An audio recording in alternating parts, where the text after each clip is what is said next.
Well, thank you for joining me for another iTWire video. With me I have Robert Frandsen. He is the Managing Director and Founder of Infomotion. Robert, welcome to the program. Thank you very much. Glad to be here. So, Infomotion, I haven't heard much about it over the years, but you've been around for a long time, so please tell us your story. All right. Short version of the story is that I founded the company in 2006, and the basis for founding the company was to develop and supply into market an end-to-end logistics solution. So basically logistics ERP. And this was something that you saw there was a gap there, and maybe larger companies had a solution, but the area you were targeting, it didn't. I did. I saw an opportunity because I knew I've been in supply chain for many, many years, and I saw an opportunity there because the legacy or the existing suppliers of ERP software into this area were either coming into legacy type platforms or they were on quite obscure platforms. And so I saw it as an opportunity to get into the market, provide a true end-to-end solution. Modern software, modern platform, and try to overtake that and supply that into market. So, I mean, that's sort of part of the vision for your company, but what's the more extended vision, for today? Yeah, today. All these years later. So today, company founded in 2006. Today we've got 50 customers. We're growing really, really rapidly. And our sole vision is to level the playing field. What we're trying to do is or what we are doing now is we are supplying tools, a tool set that was typically only available to your tier 1 supply chain and logistics companies to the tier 2 in order to win the larger Woolworths and large contracts within Australia. So it helps tier 2 companies compete with tier 1 companies. That's correct. It puts a rocket up tier 1 companies who now suddenly have this energized competitors who weren't able to compete before because the technology wasn't there to level the playing field, as you call it. That's exactly right. So we came in at the exact time when a couple of things were happening. The technology was maturing. The total cost of ownership was much lower. The cost of development was lower, and also particularly over the last 5 years, the cost of hardware has really come down. And so it's allowing companies to utilize technology to compete for those larger contracts. Now, I know you've got a lot of information at Infomotion.com, including lots of different customer examples, but who are some of the customers you can share with us right now? Yeah, that's right. So at Infomotion.com.au, which is our website, we have inner news sections talking about case studies, recently published in the Australian in Financial Review. In fact, we're in, if you're reading or watching this on Tuesday, February 24, there's an article in the Australian today about it, and it's entitled "ERP Tool Helps DBL/Shipping Cost." Yeah, so, no, that's exactly right. So some of our flagship customers, some you'll know, some you won't, but some of our flagships are JCO Caravans. JCO Caravans use our software from end to end, company-wide. They use a great deal of the functionality in there. We also have other food producers, but the strongest market that we're in is actually logistics, where we have a number of tier 2s, Sea Road, Velex, WA Freight Lines has been an existing customer since one of the earlier customers that we actually got into business with. Sure. And one of the other questions people are going to want to know is, what is the platform? What's the technology you're using? What are you programming all of this in? Sure. So the technology that we use is Microsoft. We're a Microsoft house. We use SQL Server as the database, and we develop in .NET. And basically, that's the latest and greatest from Microsoft. It's their flagship product, and that gives a number of things. It actually gives a lower cost to development. It gives a lower total cost of ownership, and it also gives flexibility and scalability, and which drives returns. Sure. Well, absolutely, and they're the important things. Now, there's a lot of buzzwords about clouds and hybrid clouds and mobile apps, and what are you doing in those spaces and why? It's a very interesting question because about 4 years ago, we started to see the cloud come into play in our industry, and in particular in more traditional ERP vendors. NetSuite's perhaps one of the leading ones. And we started to think, okay, what are we going to do about this? How are we going to compete? Integrate it. How are we going to integrate? And we actually took a step back. We watched it for a little bit. And fortunately, in our market and in the space that we play in, with the customer size that we're dealing with, they're still preferring on-premise deployments, which is how it's been since cloud came along, and it's still a lot more secure in many ways. But anyway, sorry, keep going. No, it is. they still are doing that, but at the same time, we also have an offering which is a hosted solution, which will actually drive or provide the same benefits as a true cloud solution, but without the risk associated with that. So we have a hosted solution, we have a rental model, and so we can mirror what's called true cloud. And the customer still gets to own their own data, they still have their own database, and they still have the choice of moving to a different data center if the data center that's chosen isn't providing the service. Yeah, so, and you know, Microsoft technology, it's well known, it's well used, but you're also mentioning SQL servers. That also brings up the question of security. So, I mean, you must have your own guys trying to hack into your systems and secure them. Yep. Tell us about your security smarts. Yeah, sure. Well, look, I'm not that technical, so it's not going to be on a technical level. All right. But that's absolutely what we do, and it goes along again with being on-premise. So first of all, there's a security around the company itself, around the servers that we use, and then there's a security for the software itself. And these are what the guys do. They try to hack into their own system. And in fact, we have detection methods in place. We have software that monitors, and we have detected on occasion hackers. In fact, this particular case that I'm thinking of is from China, trying to hack into a customer's site, trying to hack into our software, and that was detected internally by us and reported through to the customer's IT manager. And then obviously shut down. Yeah. Yeah. And just going back, do you have any mobile apps, or are people able to use, regular web browsers on mobile devices? Look, I'm really happy you brought that up. Yeah. Arguably, we have the logistics, probably the most comprehensive end-to-end mobility solution for logistics providers.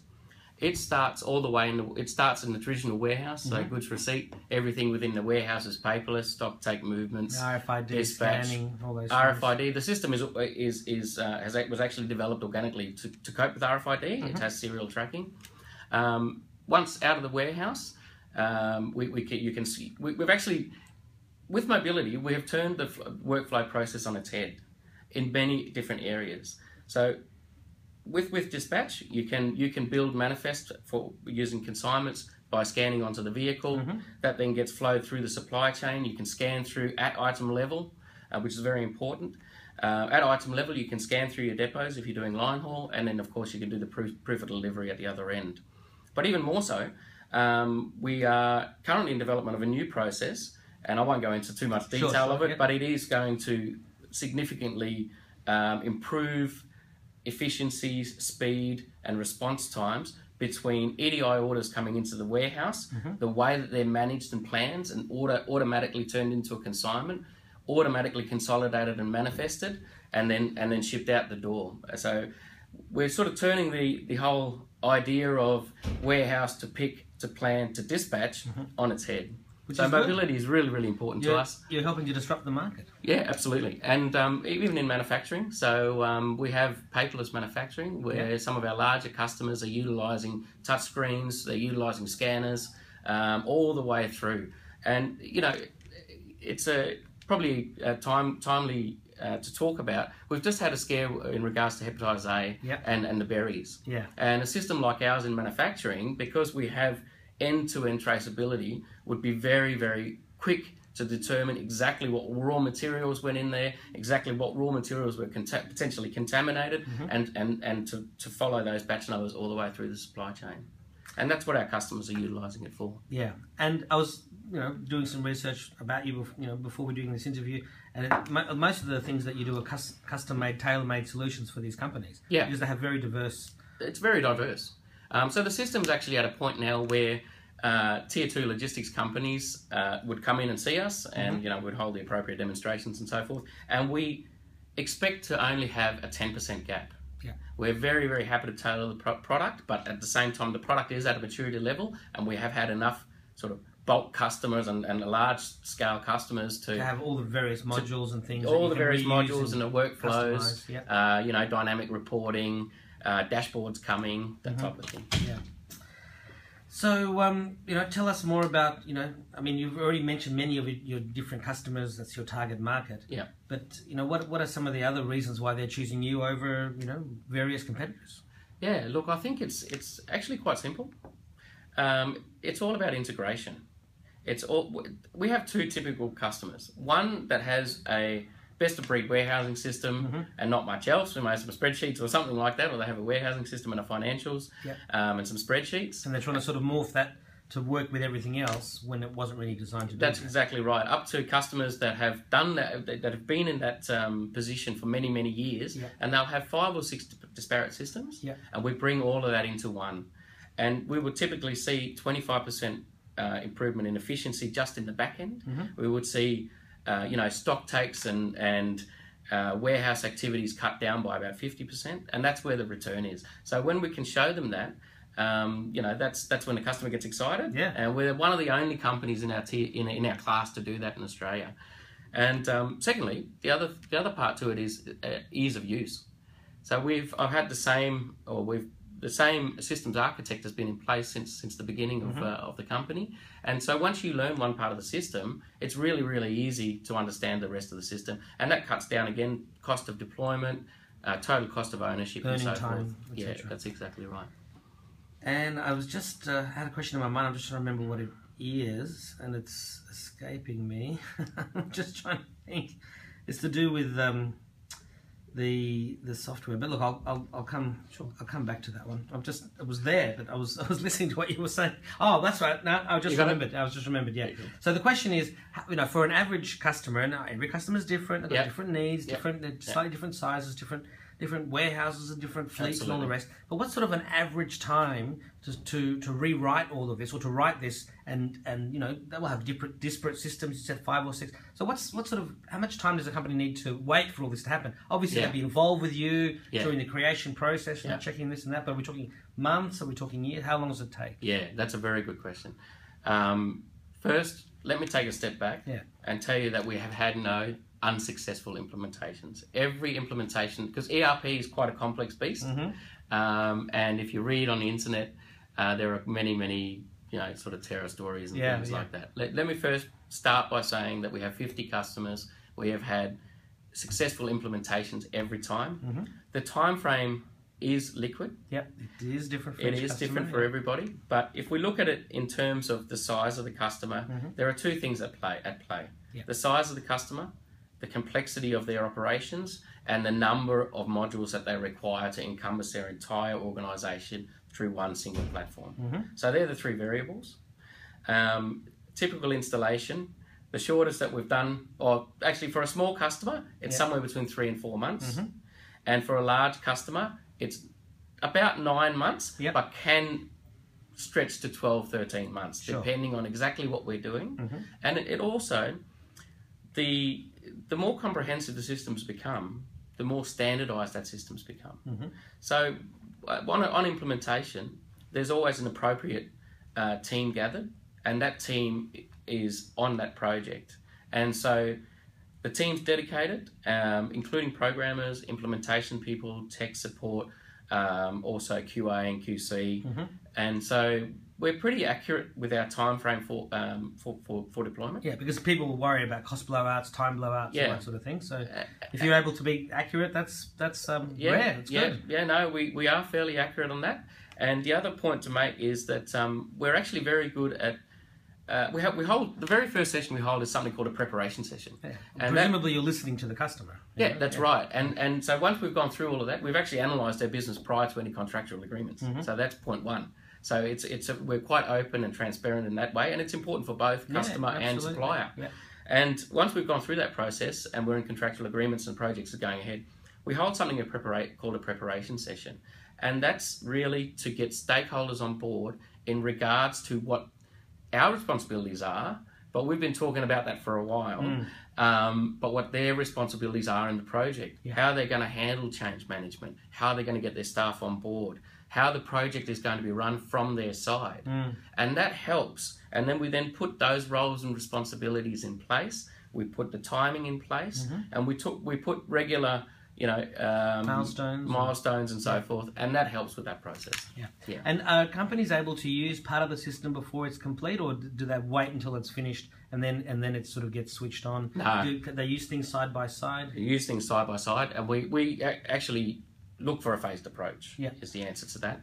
And also the system, as all software, modern software systems are anyway, it's modular. Yeah. So if you're a logistics operator, you might be looking for transport and distribution management, fleet, R&M, fatigue management, warehousing, financials, assets, CRM. So that's typically our logistics ERP. Yep. But you don't have to choose all of those. Sure. It's completely modular and completely tailorable. But as soon as something as part of it's ready, if the company is ready, you switch it on and they start using it, and they run things side by side to make sure it's working correctly. 100%. And then as more things come online, and then slowly you're migrating them onto the new system, and then bang, they're on the new system. That's correct. And actually, what sort of a common way to do that is to take 1 or 2 or 3 customers and run those customers, and it could just be through warehousing or warehousing and transport. That's really the decision of the customer. But that's a common way to do it. They allocate the resources, switch 1 or 2 or 3 customers over, and then they just start to move the customers across until the old legacy system is no longer used. Yeah. So you're delivering, for these guys the ability to really get a return on their investment. Yeah, absolutely we are. Yeah, and that's the key. If there is no return on investment, you wouldn't do it. You wouldn't do it. Yeah. That's exactly. I mean, I was listening to a conference over the weekend, and they were talking about the famous saying, "If it ain't broke, don't fix it." Yeah. And I was saying today, if it isn't broken, break it, because you need to break it, otherwise somebody else will. Or you need to keep up. Yeah, you need to keep up because the opportunities, your customers be much more demanding. Yeah. First of all, the return, the turnaround times, your responsiveness, that needs to be maintained and hopefully to create a competitive edge. Now, one of the things I've been listening to, with a lot of these conferences and things, especially companies talking about availability for data centers and talking about downtime and how people used to be able to do nightly backups and schedule downtime, and now you can't do that. Now you've got to have backups restored within minutes. Yep. And so what happens in a situation where your company has one of your customers has downtime with their systems? Is there some sort of a system where they've got a parallel thing running and they can be sort of up and running? We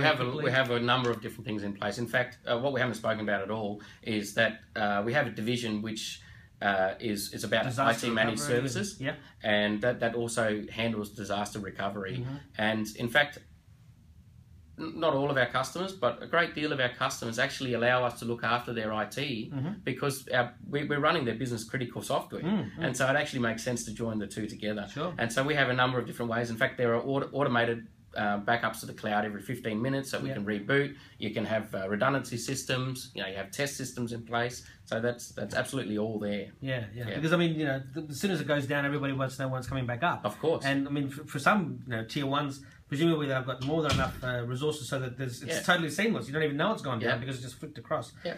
And that's another thing about being in control of your own destiny. We were talking recently or before about cloud. Yeah. And this allows you a lot more control over your own destiny because if you lose the internet connection to your premises or somebody runs over the Telstra box or whatever it is, you're gone.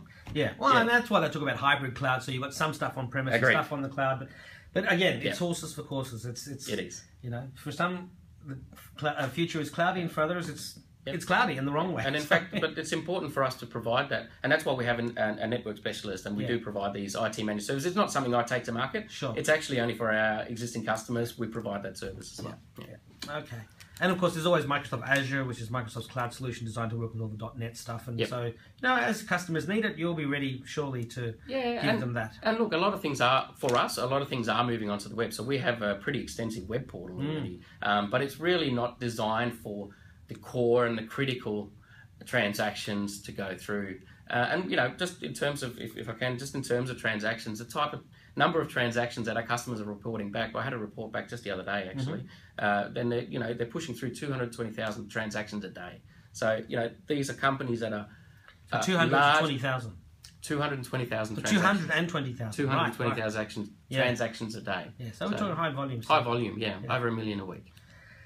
So what, we're coming towards the end here. What are some of the top IT issues that are facing your customer supply chain, logistics, and the other companies that you're dealing with? ERP, EDI, all the rest? I actually, that's multi-pronged. Yep, please. But I believe that one of the things that we've been talking about for a while that's really only coming into effect now is the onset of EDI and the connected supply chain.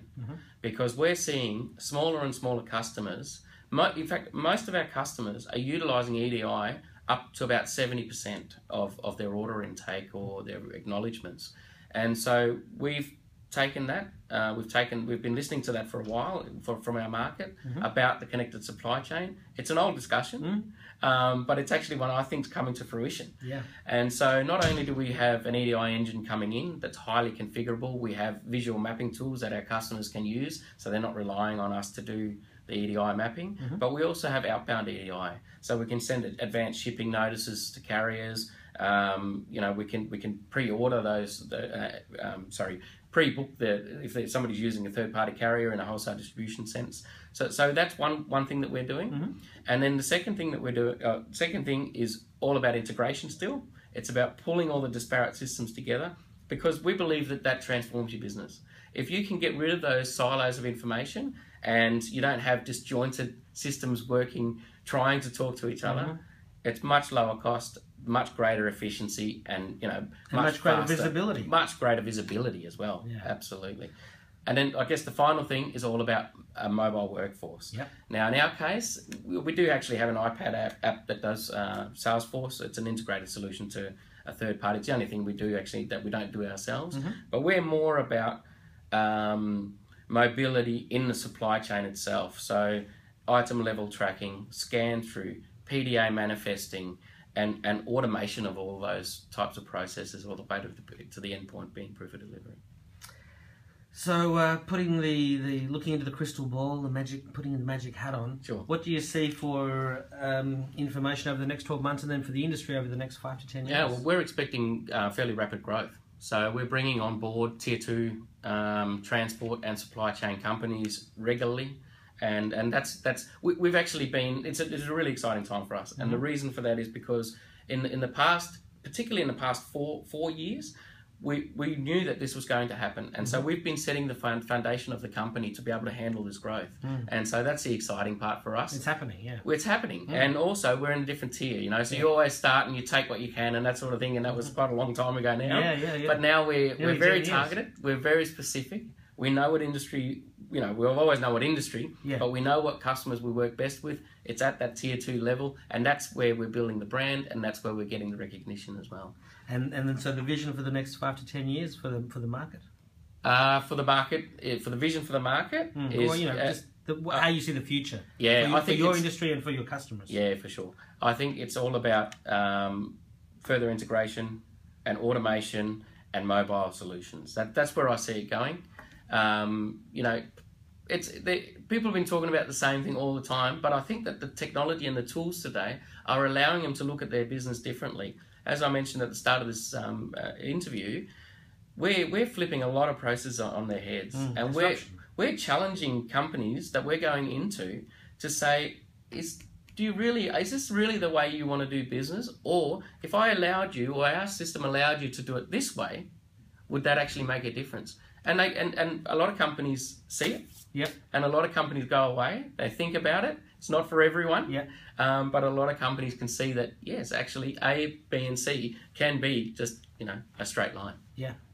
So, what's your final message for... Actually, before I get to that, I always like to ask the Ashton Kutcher question. Okay. What was the thing in the best piece of advice you've ever received to get you where you are today? All right. I think the best piece... Well, my philosophy is, and that's come from a piece of advice, is to dream big, have fun, and get shit done. Excellent. Very good. So, on that, do you have any final messages for iTWire viewers and readers, and also for your current and potential customers? Yeah, absolutely. Well, first of all, I'd welcome an opportunity to meet with you. We're an exciting young company. We think we can do a lot for the industry. And if you do have disparate systems out there, we're looking for tier 2s, or we're looking for smaller companies with great aspirations, because we can really assist you to get there. Robert, thank you very much. Thank you very much.